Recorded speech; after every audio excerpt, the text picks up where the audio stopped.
Mga kwento ni Felmo.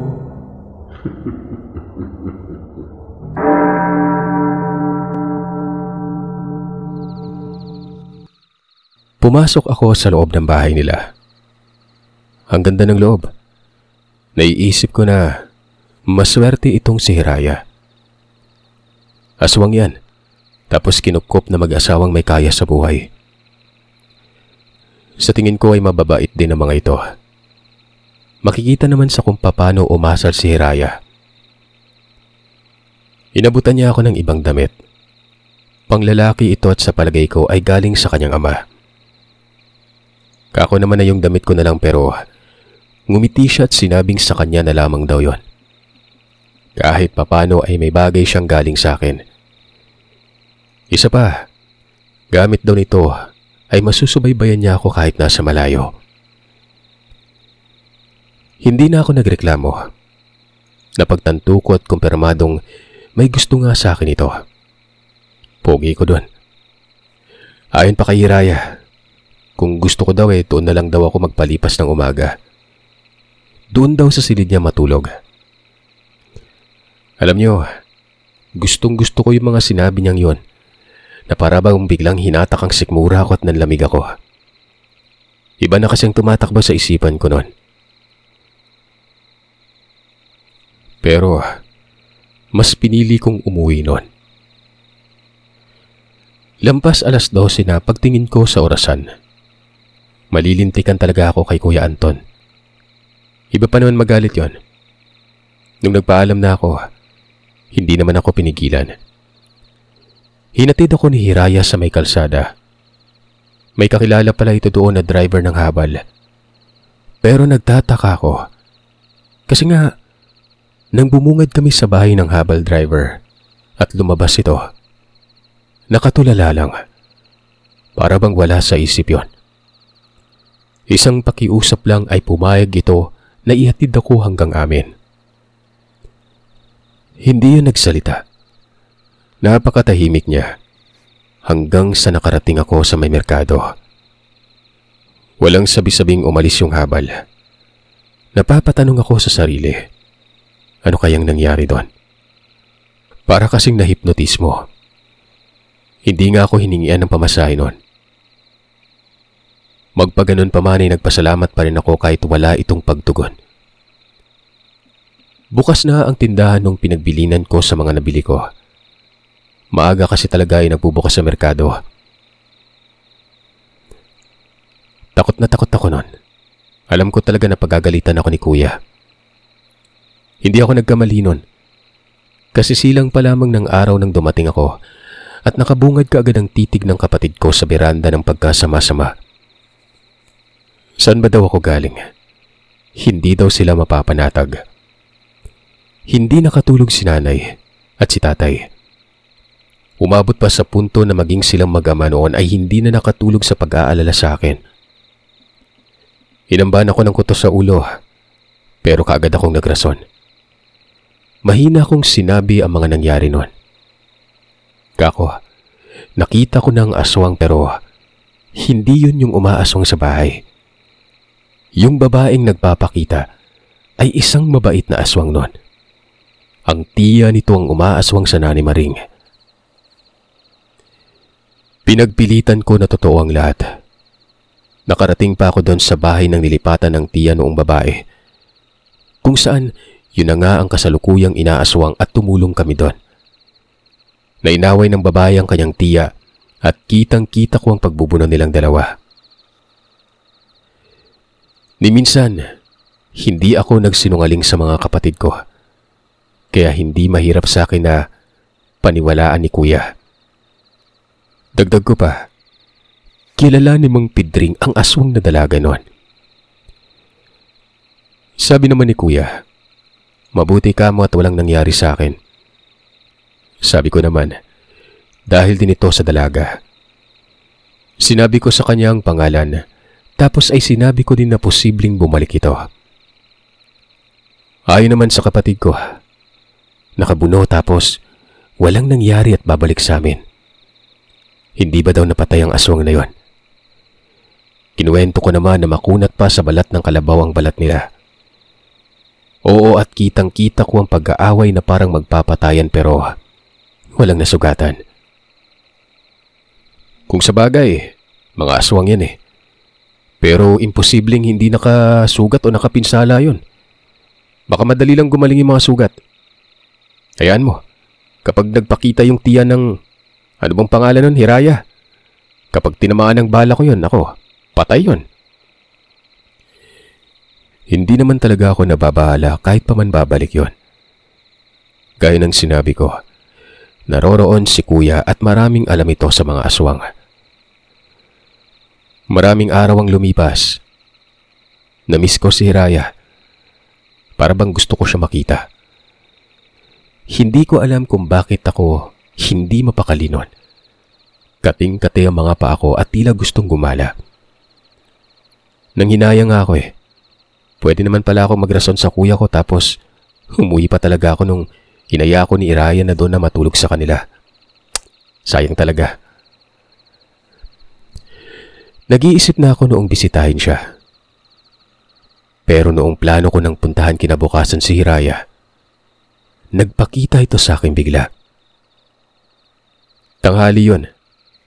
Doon lang mismo sa likod ng bahay. Nilalampas ko kasi ang mga damo doon. Napag-utusan kasi ako ng kuya ng mga panahon ito. Sabi niya, linisin ko daw ang likod. Yung tipong walang matataguan ng aswang doon malapit sa bakuran. Tuwang-tuwa talaga ako noon. Nakangiti pa si Hiraya na para bang natutuwa din ito. Iba ng figura na. Hindi yung tipong parang walang ligo. Nakatali ang buhok at parang nagpaganda pa ang loko. May lipstick pa. Nagpapalinga-linga ako at baka nakamatsyag ang kuya. Wala naman kaya lumapit na ako ng takbo doon sa kasagingan. Kamuntikan ko pa siyang mayakap, Sir Seth. Di ko alam kung napapaibig na ata ako noon. Tinanong ko kung anong sadya niya. Ang sabi niya naman sa akin, dinaanan niya lamang umano ako noon.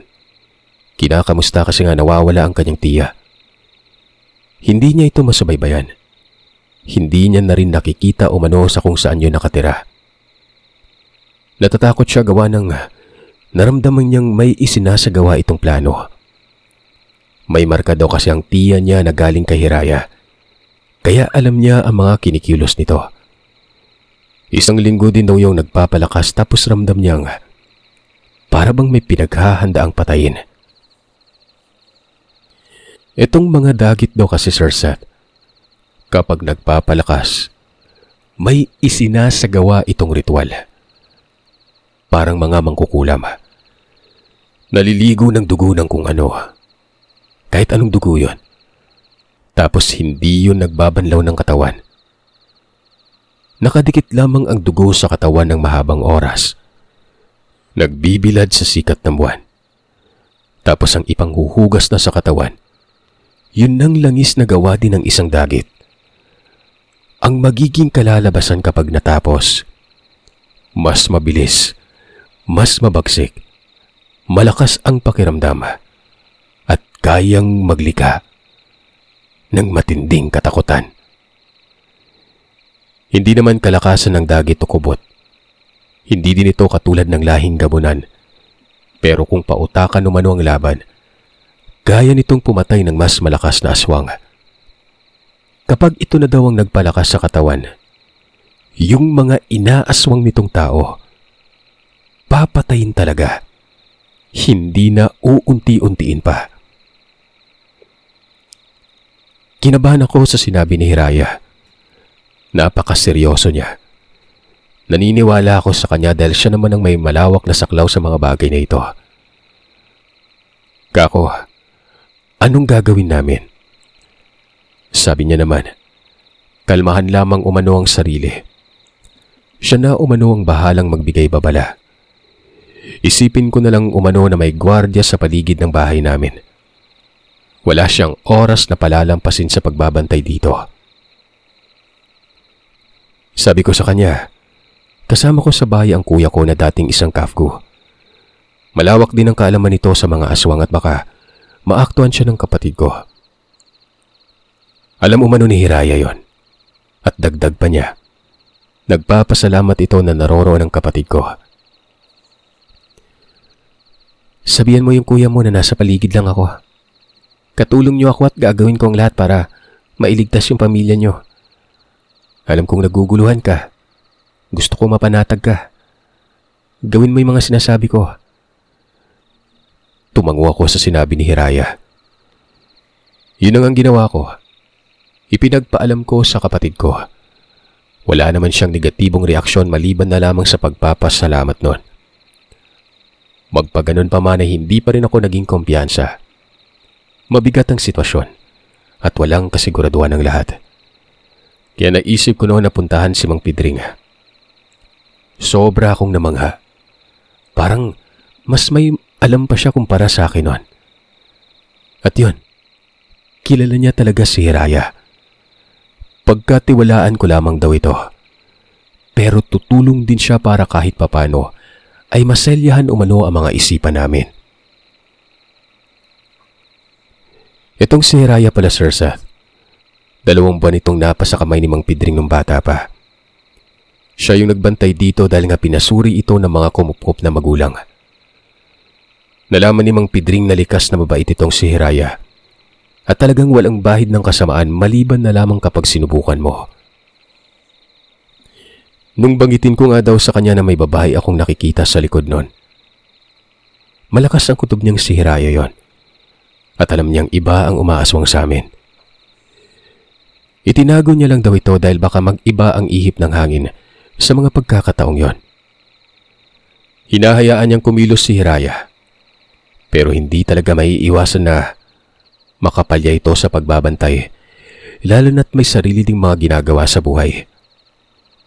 Pero dahil sa nakapagbitaw na ito ng panata na buong oras ni Hiraya ay igugugol para sa amin nun, ibubuwis daw talaga ng aswang na ito ang sarili niyang buhay at kailangan din itong tulungan. Ito talagang tiya niya ay matagal ko nang inaabangan. Hindi ko lang talaga mahuli-huli. Marami nang nagtanggang tumugis dito pero ang galing eh. Naghahanda pa talaga sa ngayon, di ba?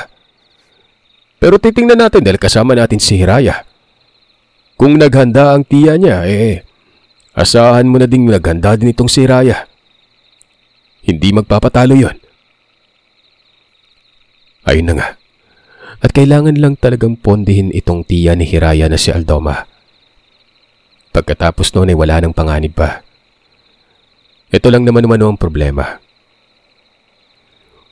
Umuwi ako noon at sinabihan si kuya na maaring dumating si Mang Pidring mamayang gabi.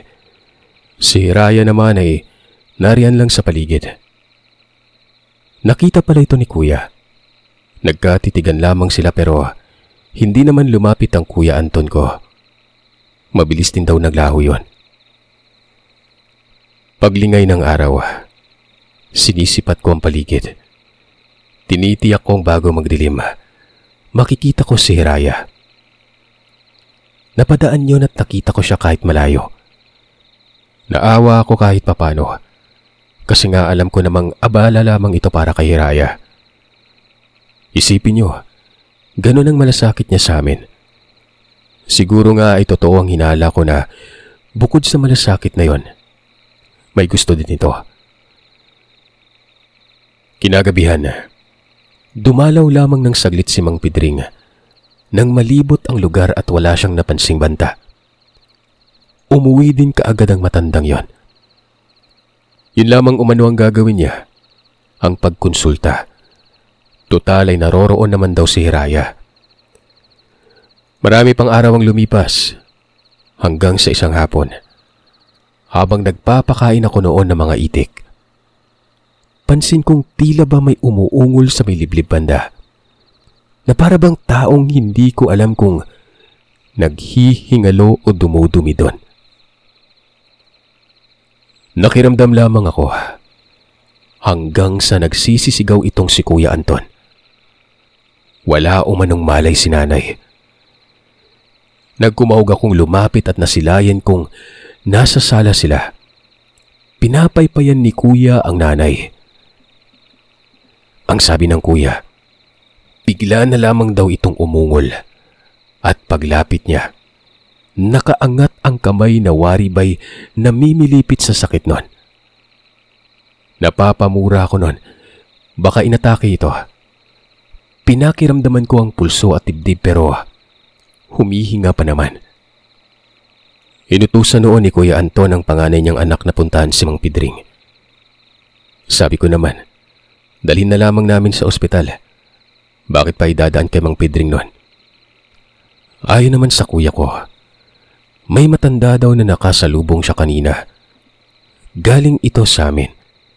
At kung hindi siya nagkakamali, yun na umano ang aswang na tiya ni Hiraya. Napagalitan pa ako gawa ng umasa siya sa isang matinding seguridad. Lalo na't sinabi kong bantay si Hiraya sa paligid pero papanong nakapasok ang tiya nito sa baluarte namin? Hindi ako nakapagsalita. Hindi din ako napapanatag na noon. Naisip kong hagilapin si Hiraya. Nagalit ako. Tinatawag ko siya noon ng may kabigatang pagkabigkas. Maya-maya pa, muli ko na namang narinig ang pag-ungol. Doon ay pinuntahan ko na ito kung saan banda. Meron akong nakitang isang gumagapang na lalaki noon. Nakasunod dito si Hiraya at galit na galit yon. Hindi ko alam kung anong nangyayari. Paglapit ko ay bigla namang sinigawan ako ni Hiraya na huwag daw ako makalapit dahil ang lalaking gumagapang ay napakadelikado umano. Nagtanong ako sa kanya kung sino ba ito. Aswang daw. At sa isip-isip ni Hiraya, kasama ito ng tiya niya. Mabuti at naroroon siya kaya kaagad niyang napuksa ito. Gabunan daw yon, pero hindi ganon kalakasan. Dahil may araw pa. Kung nagkataong gabi umano, tiyak na magiging peligro ang lahat. Nagmamasid na ito sa paligid sa mga dapat gawin. Nakita din niya ang tiya niya kanina pero inuna niya itong nasa likod ng bahay namin. Sabi ko naman, baka may ginawa yung tiya niya kaya may nangyari sa nanay ko. Napakunot ang mukha ni Hiraya at saglit na napatitig nun. Ang sabi nito, baka nilason umano ang nanay ko. Hindi ko masisi si Hiraya. Tama ang ginawa nito at wala akong karapatang magalit sa kanya. Kumbaga, may pagkakamali na kaming magpamilya nun. Nagmungkahi si Hiraya na balikan ko daw ang nanay ko nun. Siya na ang bahala doon sa aswang na naroroon sa liblib at gumagapang na parang may sobrang sakit sa katawan. Walang ano-anong bumalik ako sa bahay. Napaisip ako kung ano kayang ginawa ni Hiraya. Halong pagtataka, pag-aalala at pagkalito ang nararamdaman ko nun. Wala sa anyong aswang si Hiraya pero napakalakas nito. Pero sa kabila ng lahat ng yon, binaling ko muna ang atensyon ko kay nanay. Pagkarating ko sa bahay, sinabi ko sa kapatid ko na abala si Hiraya, na may kinakaharap itong iba sa likod ng bahay. Hindi naman pwedeng mahati ang atensyon niya. Dapat ay may pipiliin talagang ganon. Galit din kasi si kuya nun. Mabuti at napakalma ko yun at sumang-ayon na lamang. Ang aking ama ay para bang nabaliw na panandalian. Hindi nagsasalita habang nasa tabi ng nanay ko na nakahimlay sa sofa ng sala. Nakatulala at parang lutang sa droga si tatay nun. Habang yung bunsong anak naman ng kuya, umiiyak sa silid tulugan. Abala si kuya sa pagpapakulo ng tubig. Habang nangyayari ito, napapansin ko na gumagalaw na si nanay. Mabilis akong lumapit sa kanya. Bigla itong sumuka. Parang mapusyaw na berde ang sinusuka niya. Sa po ang tiyan ay kitang-kita ko ang mukha na animoy. Sinikmuraan ng malupit nun. Inasikaso ko ang nanay. Kinakausap pero hindi siya sumasagot. Yung gilid ng mga mata niya, maging yung mga kuko at labi ay nagkukulay itim. Naiisip ko talaga noon na mamamatay na si nanay. Hanggang sa dumating itong si Mang Pedring. Pinabuka nito ang bibig ng nanay ko. Kinalikot niya ng kinalikot ang bibig na para bang umabot na ang daliri nito sa lalamunan. Kita ko ang paghihirap ng nanay ko habang nakaatang ang kamay ni Mang Pedring sa kanyang bibig. Hanggang sa may nadukot na manggagamot. Ang hawak ng matanda. Isang kumpol ng buhok. Buhok na pagkahaba-haba at hinihila ito ng albularyo sa bibig ni nanay. Kasama pa nito ang pagbulwak ng likido at maging ang ilong niya ay may tumatagas na din doon. Ungol ng ungol si nanay. Sobrang higpit ng pagkapit niya sa akin noon. Bumabaon ang kuko niya sa balat ko. Alam kong sobrang sakit ng nararamdaman niya habang nangyayari yun. Sobrang haba at matagal ang paghilang yun sa buhok, Sir Seth. Nasa tingin ko, mula pa sa sikmura nito. Nakakapanghilakbot ang mga nakikita ko noon. Paanong nakapasok ang ganung kadaming buhok sa bibig niya? Gusto ko nang magtanong kaso wala pang tiyempo. Isa pa, kitang-kita ko sa mukha ni Mang Pedring na para din kami. Balisa at hindi mawari ang mukha nun. Maingay nga nun eh. Mabuti na lang at hindi malapit ang mga kapitbahay. Dahil kung nagkataon pa, nako, pagkakaguluhan talaga kami. Nang natapos si Mang Pedring, nasuka ko. Bukod sa kilabot, naroroon ang pandidiri ko sa nakakarimarim na yon. Sa tansya ko, isang dipa ang haba ng buhok na ito. Dali-daling hinilot ni Mang Pedring si nanay sa may bandang sikmura. Yun bang parang tinatanggalan ng kabag. Nagmungkahi ito na maghanda ng maligamgam na tubig. Bagsak na ang ulo ng nanay. Yung mga matay tumitirik na. Nanginginig pa ang katawan nito. Kung kaya noong napaiyak na talaga ako. Si kuya naman, naglapag ng isang basong maligamgam na tubig sa may kiliran. Hanggang sa bigla na lamang nagbuntong hininga itong si nanay. At doon na ito pinagpawisan nun. Sinabi ni Mang Pedring na nasa maayos na kalagayan na daw yon si nanay. Kumalas talaga yung kilabot at pagkataranta namin nun, lalong-lalo na yung pag-aalala.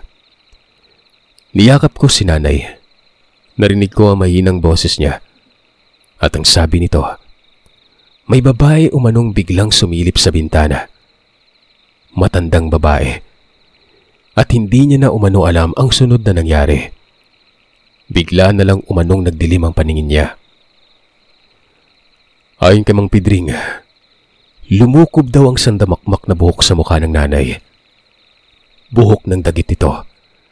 Tapos ang iba ay pumasok sa bibig na may kasama pang lason. Kung hindi ito kaagad na agapan, patay na sana ang nanay Maringko. Nagtataka pa si Mang Pedring at kayang gumamit ng abilidad ng dagit kahit na may araw pa. Takang-taka din ako nun. Siyempre, nakita ko din si Hiraya, di ba? Natalo niya yung gabulan doon sa likod ng bahay namin kahit may araw pa. Kagad lumabas ng bahay si Mang Pedring. Sumunod naman kami ni Kuya. Ang sabi ng matanda sa labas, kailangan ng maiging pag-iingat. Dahil kung hindi siya nagkakamali, may ibang aswang na ang nanghimasok at maaaring dahil ito sa tiya ni Hiraya. Nagmungkahi ang matanda na dapat ay may maiiwan sa bahay. Nagboluntaryo ako kaso inako ng kuya ko ang pagbabantay. Siya na lamang umano dahil may mga bata doon sa loob. Nagtanong ako kay Mang Pedring kung anong gagawin. Pinakuha niya ako ng itak. Pagkabalik ko sa kinaroroonan niya, kinuha niya sa akin ang itak at itinarak sa lupa. Binuhusan niya ng langis yun at sinindihan gamit ang lighter niya. Sumiklab ang apoy at tinabunan niya yun ng lupa. Pagkatapos noon ay kinuha niya ng itak. Ang sabi ni Mang Pedring, kahit engkanto kapag tinamaan ng talim mula sa itak na yon, masasaktan. Mabisa na ito sa mga nilalang sa dilim at kasamaan. Gamitin ko daw yun. Pinasunod niya ako. Mabilis kaming tumakbo patungo sa liblib. At sa mga sandaling yon, palubog na ang araw. Medyo madilim na. Hindi na nga detalyado yung loob ng gubat gawa ng madilim at may hamog pa nun. Sinabi ko kay Mang Pedring kung saan ko nakita si Hiraya. Tinuro ko pa ito at sinabi kong puntahan namin yon. Pero ayon naman sa kanya, wala na umano doon si Hiraya. Naroroon ito sa dulo ng kakahuyan at may kinakaharap umanong aswang. Sa kabilang nayon na ito. Tinanong ko sa matanda kung ito ba yung lalaki, pero umiling si Mang Pedring. Kaparehang presensya umano yon. Kauri. Baka ang tiya na umano ito ng dalaga. Hindi na ako sumagot pa. Sumunod lang ako ng sumunod sa kanya. Hanggang maya-maya ay bumungad sa amin si Hiraya. Nasaan yung tao ito? May kaharap siyang sobrang itim na babae. Tandang-tanda ko ang postura niya. Nakikita ko yung mga buhok na lumulutang sa ere. Maging sa ngayon habang sinusulat ko to, kinikilabutan talaga ako, Sir Seth. Nakatatak na sa diwa ko ang figurang yon. Humarap sa amin si Hiraya. Nanlaki ang mga mata ko gawa ng may malaking sugat ito sa dibdib hanggang sa puson. Napamura ako at ayon kay Hiraya, hindi daw siya makapag-anyong aswang. May ginawa sa kanya ang tiya niya kaya nalupig siya nito sa gitna ng laban. Hindi niya alam kung bakit nag-anyong tao na lang siya bigla. Mabuti na nga lang daw at dumating kami noon kasama si Mang Pedring at may tiwala daw si Hiraya dito. Sinabihan ni Mang Pedring si Hiraya na magpahinga na lamang muna. Sinabi din ito na wag ko umanong lalayuan ng dalaga. Tinanong ko siya kung anong gagawin. Hindi nagsalita ang matanda. Binunot ang itak sa tagiliran. Inihampas at itinarak sa lupa sa bayduranon. Hindi ko alam kung bakit pagkatapos noon, napadaing ng malakas si Hiraya. Nagtanong ako kung masakit ba ang kanyang sugat pero umiling ito. Hindi daw siya nasasaktan sa sugat niya. Pero nakaramdam siya ng biglang paghina. Dumaing siya dahil may ginagawa daw si Mang Pedring noon. Nag-uurasyon daw ito at sobrang anghang sa kanyang balat. Napatras pa nga si Hiraya noon. Samantalang ako naman, kasama ng pagtataka ay ang pagkamangha. Napapailing ako at ganun pala kabihasa itong matandang ito. Yung aswang na tiya ni Hiraya, napapaatas din. Inangat ni Mang Pedring ang kanyang itak. Muli itong inihampas sa lupa at itinaga sa isang puno. Habang ginagawa yun ay palapit siya ng palapit sa kalaban. Parang sinusubukan ng nilalang na lumipad. Pumapagpag yung buhok niya pero nakikita kong nakasimangot ang mukha na animoy nahihirapan yon. Maya-maya ay nagsalita si Mang Pedring. Sa wakas umano ay nahuli niya rin ang salot. Hinding-hindi niya na umano palalampasin yon. Sobrang seryoso ng matanda. Hanggang sa biglang tumakbo ito at tinaga ang nilalang. Bawat hataw ng itak, kitang-kita ko ang pagtilagsik ng dugo. Naputol ang kamay ng nilalang. Lumuhod yun at sinusubukang sumunggab pero wala na. Tingin ko'y hindi na talaga makakapanglaban yon. Hinila ni Mang Pedring ang buhok nito. Sumisigaw ang nilalang. Doon pa lang ito dumaing ng sabunutan. Napagtanto ko na nasa buhok ang kahinaan ng hayop na ito. Tinadtad yun ni Mang Pedring. Hinatak ang batok at tinapat sa isang ugat ng kahoy. Napapikit na lamang ang mga mata ko. Ginugulgul ni Mang Pedring ang leeg habang buhay pa ang nilalang na yon. Nangingisay ito at dinig ko ang paglagotok ng buto nang baliin na ni Mang Pedring ang leeg niya. Ang sabi ni Hiraya, mabuti at yun ang sinapit ng matandang yon. Minura niya ng minura. Lumapit pa si Hiraya kahit na wala ng buhay ang nilalang. Sinipa-sipa niya yon. Matapos nun, agad sinilaban ni Mang Pedring ang katawan. Nagtanong pa ito kung nasaan na daw umano ang gabunan na nakasagupan ni Hiraya kanina. Sabi naman ng dalaga, naroroon umano sa loob ng gubat at wala na itong buhay. Matapos lang maabo ang labi ng tiya nito, pinuntahan namin yon. Walang iyang yan. Nakakadiri. Nagkalasog-lasog ang lalaking aswang at kita ko ang bituka na nagkabulbol sa lupa. Na para bang binalahura yun ni Hiraya. Ililibing niya umano sana ito pero bigla na lang umanong dumating itong tiya niya. Nagkaroon ng mahabang paglalaban hanggang sa mapadpad sila sa malayo at doon siya nagapi nito dahil nga naging tao si Hiraya bigla. Ayon naman kay Mang Pedring, baka kasama ng paghahanda ito ng kanyang tiya ang pagpapahina sa taong kaya siyang pigilan. Sinunog namin ang labi doon. Nangangamoy inihaw ang loob ng kakahuyan. Mabango pero, syempre, alam niyo naman kung anong karne yun, di ba? Umuwi kaming tagumpay. Tuwang-tuwa ang kuya ko nang malaman ng lahat. Nagpasalamat kami syempre sa matanda, lalo na kay Hiraya, na siya ngayong kasalukuyan kong asawa. Niligawan ko si Hiraya kasi noon.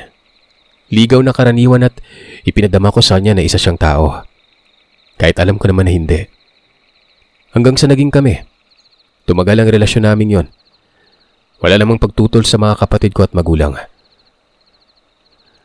Nakasal kami sa isang pastor. Takot si Hiraya sa simbahan. Alam niyo ba, marami akong natuklasan kay Hiraya. Sa buwan din pala sila humuhugot ng enerhiya. Tapos totoong buhok ang kahinaan niya. Yung sumpong niya ay nakokontrol. Hindi siya kumakain ng tao. Parang baliw lang ito kung minsan dahil tinatakot ako. Lalo na kapag nakakainom ako ng alak. Nahihimasmasan akong bigla. 3 ang naging anak namin. Ang isa dito, nagmana sa kanya. Pero ito ang pinakaborito ko kasi nga, natutuwa ko, sobrang pilyo. Sa ngayon, hindi ko pwedeng sabihin kung nasaan kami nakatira. Alam niyo na, delikado. Malay niyo, kapitbahay niyo lang pala ako. Pero huwag kayong mag-alala, dahil may bantay kayo sa paligid niyo. Siguro walang kawatan sa lugar niyo, o hindi naman kayo abusado. At alam niyo na siguro ang dahilan nun.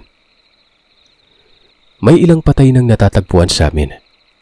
Lahat ng ito ay mga pasaway. Lalo na yung mga kawatan at adik. Aakalain lang na inatake sa kalsadang patay. Ito kasing dagit o kubot ko makapambiktima. Walang bakas na may iwan sa labi nito. Duda ako na asawa ko ang may gawa pero ayaw umamin eh. Tumatawa lang at sinasabing wala siyang kinalaman. Payapa at walang umuugong na may aswang sa lugar namin hanggang ngayon. Napapatawa na lamang ako. Napagtanto ko kasi na hindi talaga madali makilala ang isang aswang. May albularyo sa amin pero hindi nito alam na aswang ang asawa ko noon. Nagmamarunong pa yon. Na kesyo, marami na siyang subok sa aswang. Maangas. Pero naisip ko na baka peking albularyo yon. Maraming salamat po sa lahat. Lalo na sa'yo, Sir Seth. Sino bang mag-aakala na makakaranas ako ng ganitong tagpo nun? Pero dito ko naman natagpuan na magiging asawa ko. Si Hiraya.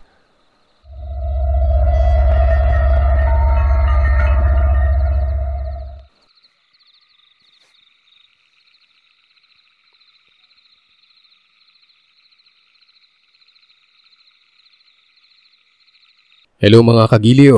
Happy holiday po. Maraming salamat kahit na bakasyon at mahaba-haba yung holiday natin.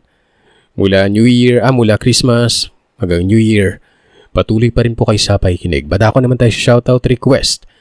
Shoutout sa mga bago na member natin. Daphilin, Rayan, Chris Ivoni Estrella. Happy 1 month Geoff Assis and Zordic Chua. Happy 7th Dermalin De Leon. Happy 11th Rachel Calling. Happy 12 Arc Junes Vlog. Happy 22nd Alin 13 David. Happy 23rd Flores Jedesel Labto, Rowena Catalan, Cali Bautista, and M. Happy 29th Miriam Pilaes. Happy 30th Leia Andesa. Happy 32nd Jillian Sibayan. Happy 38th Maria Andrea Luz Tubianosa and Andre. Happy 44th with Mark Soriano. Sa mga nag-message naman, sir, pa-shoutout sa next video nyo. Napakaganda po ng pagnanarate nyo sa mga story nakaka-addict. At halos napakinggan ko na po lahat. Patuloy ko pong binabalikan yung kwento ni Roberto at 12 Bolitas. Napakaganda kasi ng kwento. From Dominic Maluno. Thank you po. Sir, 3 months na po ako nanonood sa lahat ng post mo pero lahat na ata napanood ko. Maraming salamat kahit na minsan pag ako lang mag-isa sa bahay natatakot ako pero go pa din sa panonood. Paki-shoutout po Rosaline Love from Hiroshima, Japan. Thank you sir. Thank you Ma'am Rosaline. Ingat po kayo dyan. Sir, good evening, good morning, good afternoon. More than 4 years listening, watching sa lahat ng channel mo na lang po ako magpapa-shoutout. Pa-shoutout po sa buong family, sa lahat ng anak ni Armando, Nota, na papa ko daw. Pero lagi akong inaaway at sa asawa kong lagi na lang pinapasama ang loob at laman loob ko. Ang baby and sa baby Elisha ko na mahilig manood ng animation nyo kahit more than 1 year old pa lamang. Alam ng future listener nyo. Mahal na mahal ko kayo and advance Merry Christmas and Happy New Year din po pala Sir Seth. Apple Nota Acuña. Thank you po. Sir, pa-shoutout upload. Sa next upload, mag 2 years na muna akong listener. Sana magkaroon na rin ng part ng kwento ni Estong from Lelouch, Britannia. Maraming salamat mga kagiliw. Salubungin sana natin yung bagong taon na maayos at matiwasay at ligtas. Iwas-iwas tayo baka maputukan. Maraming salamat mga kagiliw. Maraming salamat sa isa na namang taon na lumipas na magkasama-sama tayo. Thank you. Happy weekend, happy holidays, happy New Year. Maraming salamat.